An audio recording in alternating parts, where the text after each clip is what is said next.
we've met three heroes, three ordinary people who God used in an extraordinary way. And today, we're going to meet another two. Our story takes place in Persia, where lots of God's people were living in exile, which means that they were being forced to live somewhere that wasn't their homeland. And the king at the time was a man called Xerxes. Now, Xerxes was very powerful and very wealthy. And at the beginning of our story, he throws a huge banquet for all of the men in the fortress city of Susa. Now, the banquet lasted for a whole week, and there was food and drink aplenty in his beautifully decorated courtyard. At the same time, the queen, whose name was Vashti, gave a banquet for all of the women in the royal palace. On the 7th day of the banquet, when the king was in high spirits because of all of the wine, he told his men to bring Queen Vashti to him with the royal crown on her head. Now, he did this because he wanted to show her off to the other men, because Vashti was very beautiful. But when the men told Vashti what the king had ordered, she refused to come, and the king was furious. He was so furious that he consulted with his men about what could be done about the fact that the queen had refused to do as he commanded.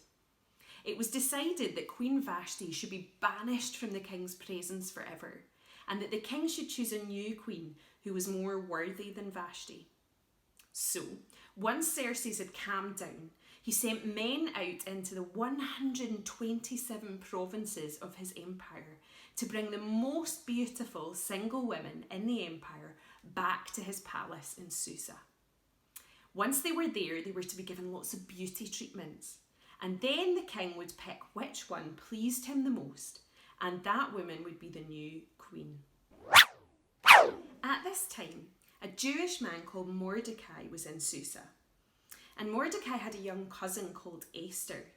Now, when Esther's parents had died, Mordecai had adopted her and he raised her as his own daughter. Esther was very beautiful, and because of this, she was one of the women that was brought to the palace to be considered as the new queen. Mordecai warned Esther not to let anyone know about her nationality or her family background. So Esther didn't tell anyone that she was one of God's people. Every day, Mordecai would take a walk near the courtyard where the women were kept to find out how Esther was and what was happening to her. For a whole year, Esther was given beauty treatments like the other women. Treatments with expensive oils and perfumes and ointments. When it was time for Esther to be presented to the king, she was given her choice of whatever clothes and jewellery she wanted from the collection that they had in the palace. Esther had one chance to impress the king, because after she'd been presented to the king, she could never go back again unless he asked for her by name. The king loved Esther more than any of the other women.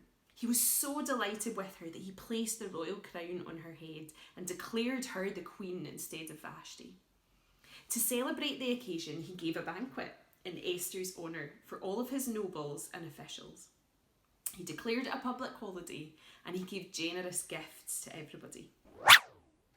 One day, as Mordecai was on duty at the king's gate, two of the king's men were very angry with King Xerxes, so much so that they plotted between them to kill the king.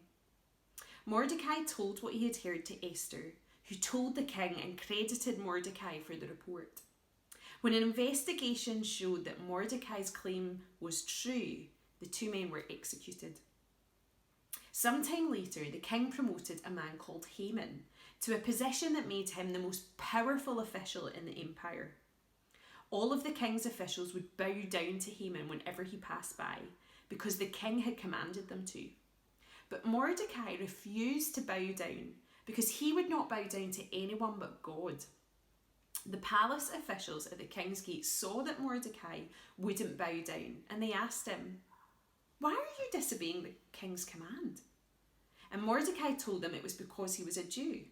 He was one of God's people, and that he would only bow down to God. So the officials told Haman, and Haman was filled with rage. And knowing that Mordecai was a Jew, he decided that not only would he destroy Mordecai, but he would look for a way to destroy all of the Jews, all of God's people, throughout the entire empire.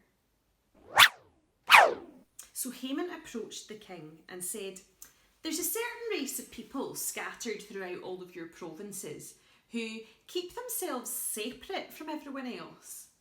Their laws are different from those of other people and they refuse to obey the laws of the king. So, it's not in the king's interest that they live. If it please the king, issue a decree that they be destroyed. The king agreed and gave Haman his royal signet ring to stamp his royal mark in the wax that sealed the decree. The decree was written in the king's name exactly as Haman dictated it. It was sealed with the king's signet ring and it was sent out to each of the provinces. The decree gave the order that all the Jews, young and old, including women and children, were to be killed on a single day that was scheduled to happen the following year. When Mordecai learned about all that had been done, he tore his clothes and wept. He went out into the city crying a loud and bitter wail. And as the news of the king's decree reached all of the provinces, there was great mourning among the Jews. They fasted and wept and wailed.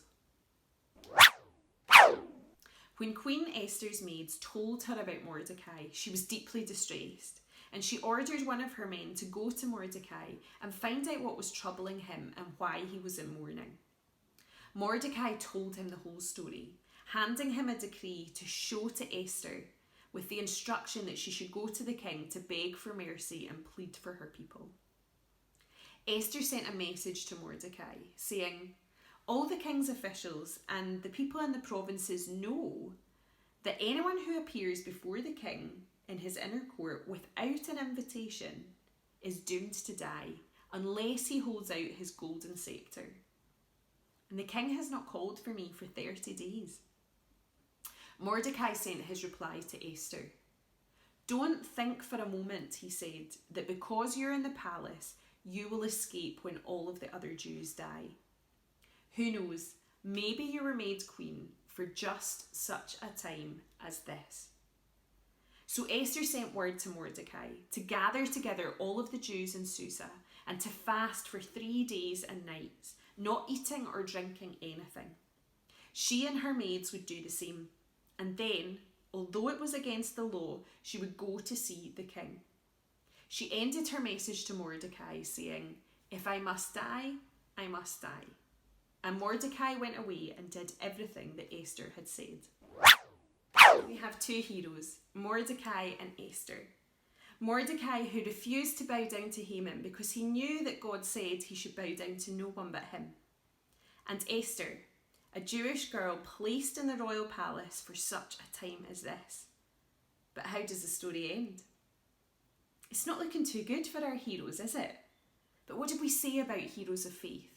They're ordinary people who God used in an extraordinary way. Next time, we'll find out what happens as this pair put their trust in God to make a way for them. See you next time.